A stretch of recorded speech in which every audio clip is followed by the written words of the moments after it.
Hello everyone, welcome back to my channel and our today's topic is basics of Mendelian genetics. सबसे पहले हम इसका introduction देखते हैं. Mendelian genetics is the type of inheritance based on the principle discovered by Gregor John Mendel in the mid 19th century. So Mendel जो थे वो 19th century के मॉन्क थे जिन्होंने अपने आइडियाज़ को फॉर्मुलेट किया था after conducting simple experiments with P plants. उन्होंने 5000 पी प्लांट्स को कल्टीवेट किया था और उन्होंने अपने हाइब्रिडाइजेशन एक्सपेरिमेंट को इन्हीं पी प्लांट्स पे परफॉर्म किया था. His hybridisation experiment with pea plant later became known as Mendel's principle of hereditary और मेंडेलियन इनहेरिटेंस. तो ये डायग्राम है मेंडल्स लॉ ऑफ इनहेरिटेंस का कि मेंडल ने अपने लॉ ऑफ इनहेरिटेंस में पी प्लांट ने क्या क्या कंसीडर किया था. उन्होंने पी प्लांट्स में flower colour, pot shape, seed shape और प्लांट की हाइट, इन सारी चीज़ों को कंसीडर किया था अपने हाइब्रिडाइजेशन एक्सपेरिमेंट में. अब मेंडल्स लॉ ऑफ इनहेरिटेंस को देखते हैं. ये 3 टाइप्स के होते हैं. First law of segregation, second law of independent assortment and third law of dominance. इन तीनों लॉ को हम एक एक करके पढ़ेंगे. तो सबसे पहला लॉ है law of segregation. Law of segregation को पढ़ने से पहले मैं आपको एक टर्म के बारे में बताती हूँ, एलील्स. एलील्स क्या होते हैं? Alleles are the different version of the same gene that are found at the same position on the homologous chromosomes. Alleles जो होते हैं वो डिफरेंट वर्जन होते हैं सेम जीन के, जो कि होमोलोगस क्रोमोसोम पे सेम पोजीशंस पे पाए जाते हैं. ये एक डायग्राम मैंने बनाया है. ये हमारे 2 क्रोमोसोम है, 2 होमोलोगस क्रोमोसोम है, और यहाँ पे जो आप बैंड देख रहे हैं ये है हमारे एलील्स जो कि सेम पोजीशन पे पाए जाते हैं. यहाँ पे ब्लू एलील एक क्रोमोसोम पे है, तो दूसरे क्रोमोसोम पे भी ये ब्लू जो एलील है, मैं इसे कलर से डिफाइन कर रही हूँ, तो ये ब्लू एलील जो है वो सेम पोजीशन पे ही पाया जाएगा दूसरे क्रोमोसोम के.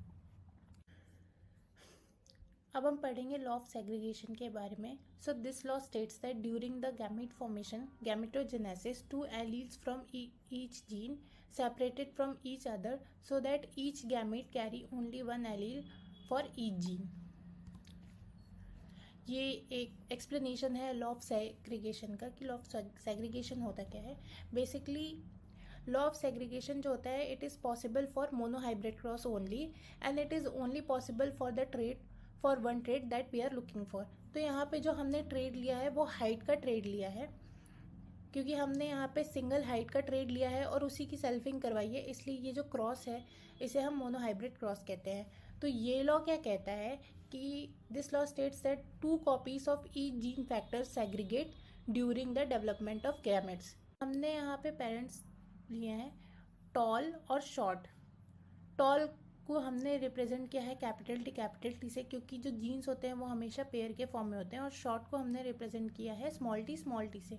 सो जब गैमेटोजेनेसिस होती है, जब स्पर्म और एग सेल्स का फॉर्मेशन होता है, तब ये जो जीन्स होते हैं पेयर के फॉर्म में, ये क्या होते हैं, एक दूसरे से सेपरेट हो जाते हैं, सेग्रीगेट हो जाते हैं. तो जब गैमेटोजेनेसिस होती है तो कैपिटल टी जो कि पेयर के फॉर्म में थे, अब वो एक दूसरे से सेपरेट हो गए हैं, सेग्रीगेट हो गए हैं. तो यहाँ पे हमें मिला एक टी और यहाँ पे दूसरा मिला स्मॉल टी. अब जब यहाँ पे F1 जनरेशन मीन्स फर्टिलाइजेशन होता है, तो एक पेरेंट्स का एक जीन और दूसरे पेरेंट्स का एक जीन फ्यूज़ होता है मिलके, और अब यहाँ पे हमने क्या करवाई है, सेल्फिंग करवाई है. तो हमें यहाँ पे दोनों पेरेंट्स के दोनों जीन्स मिल गए हैं.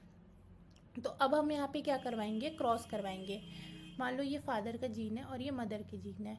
तो जब हमने यहाँ पे इन्हें क्रॉस करवाया, इसी क्रॉस को हम बोलते हैं मोनोहाइब्रिड क्रॉस. तो हमें क्या मिला, capital T small T, capital T small T and small T. तो हमें यहाँ पे क्या मिला, हमें यहाँ पे 2 केसेस मिले. जो हमें यहाँ पे फिनोटिपिक रेशियो मिला वो हमें यहाँ पे मिला 3:1, और जो हमें यहाँ पे जीनोटिपिक रेशियो मिला वो हमें मिला 1:2:1. मैं यहाँ पे लिखना भूल गई हूँ, प्लीज़ आप इसे नोट कर लेना. तो फिनोटिपिक रेशियो क्या होता है कि जो हमें दिखता है, सामने दिखता है. तो जैसे हमने यहाँ पे पेरेंट्स लिया है टॉल और शॉर्ट का, तो जब टॉल और शॉर्ट एक दूसरे से क्रॉस करेंगे तो हमें 3 जो होंगे वो टॉल मिलेगा और एक जो होगा वो शॉर्ट मिलेगा। तो आपको मान लो हमने प्लांट लिया है तो 3 प्लांट्स जो होंगे वो टॉल दिखेंगे और एक प्लांट जो है वो शॉर्ट प्लांट होगा। तो इसे हम बोलते हैं फिनोटिपिक रेशियो। और जीनोटिपिक रेशियो क्या होता है कि हम जीन्स को कंपेयर करें कि कितने जीन्स जो हैं जो वो सिमिलर हैं। तो जीनोटिपिक रेशियो हमें क्या मिलेगा, 1:2:1, मतलब 1 कैपिटल टी स्मॉल टी हमें 2 के रेशियो में मिला और स्मॉल टी हमें 1 रेशियो में मिला। तो ये है हमारा लॉ ऑफ सेग्रीगेशन। अब हम सेकेंड लॉ पे आते हैं, law of independent assortment. So this law suggests that genes from different traits are inherited independently from each other. This means that the inheritance of an allele for one trait does not affect the inheritance of allele for another trait, provided the genes are on different chromosomes. तो अब पिछले में law of segregation में जो हमने gene का factor लिया था वो सिर्फ एक ही लिया था जो कि था हाइट का फैक्टर। अब हम यहाँ पे लॉ ऑफ इंडिपेंडेंट असॉर्टमेंट में क्या लेते हैं, हम यहाँ पे देखते हैं मोर देन वन ट्रेट हम यहाँ पे लेते हैं। लाइक यहाँ पे आप इस डायग्राम से समझो, लॉ ऑफ इंडिपेंडेंट असॉर्टमेंट में हमने वहाँ पे सिर्फ हाइट का फैक्टर लिया था। अब हम यहाँ पे क्या कर रहे हैं, 2 फैक्टर ले रहे हैं। मान लो हमने पी प्लांट लिया, अब पी प्लांट में हमने क्या लिया, एक तो सीड शेप लिया, ठीक है, राउंड और रिंकल्ड, एंड सेकंड जो ट्रेट लिया वो लिया सीड कलर का, येलो और green.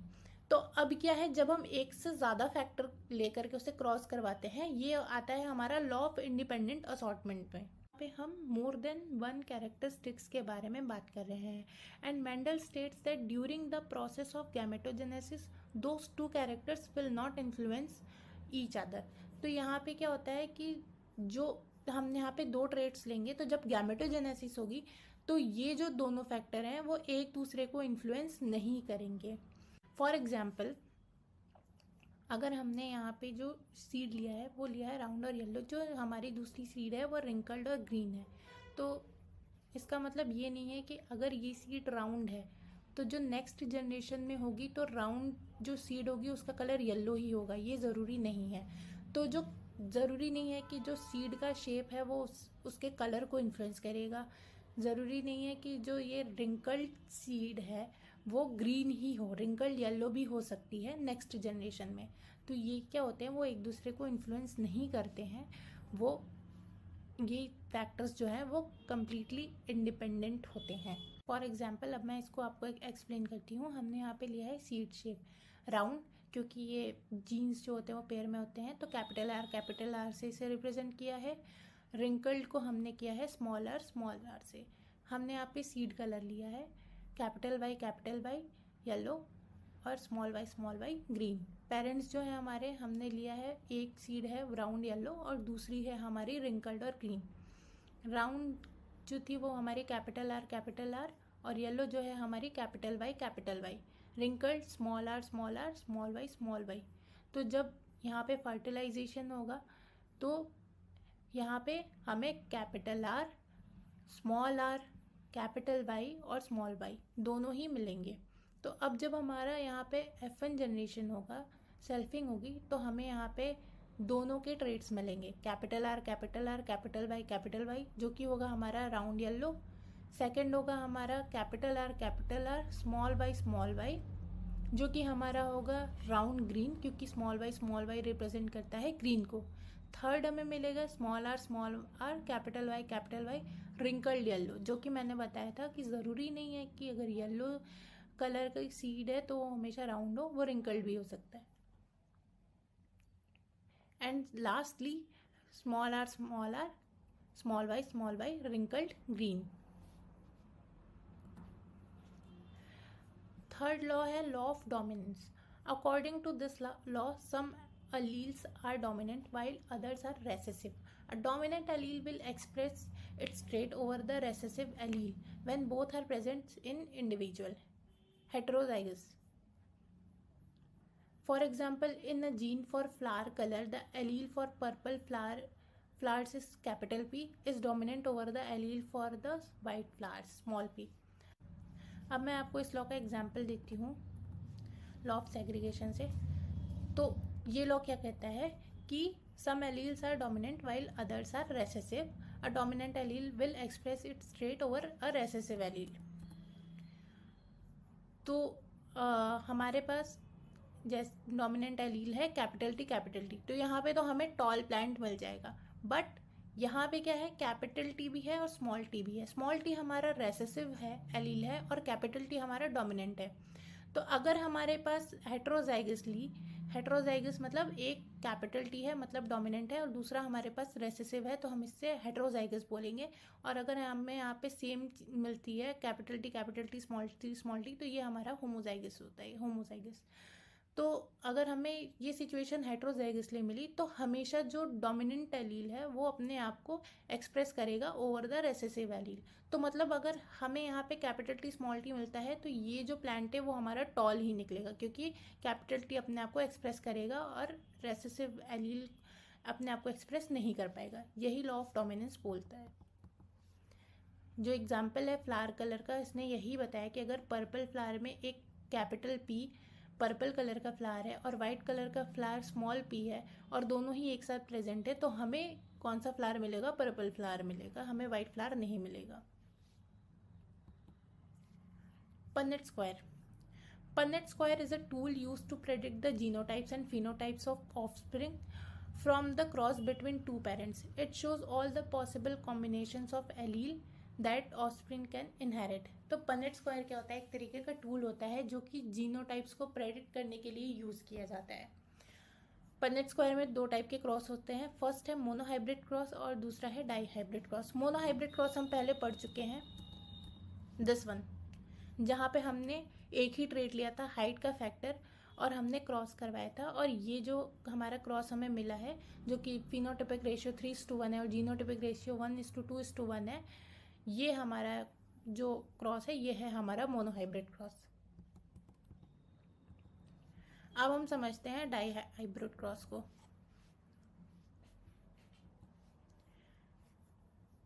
A Punnett square showing two traits simultaneously, example seed shape and flower color. This allows us to predict how different traits will be inherited together.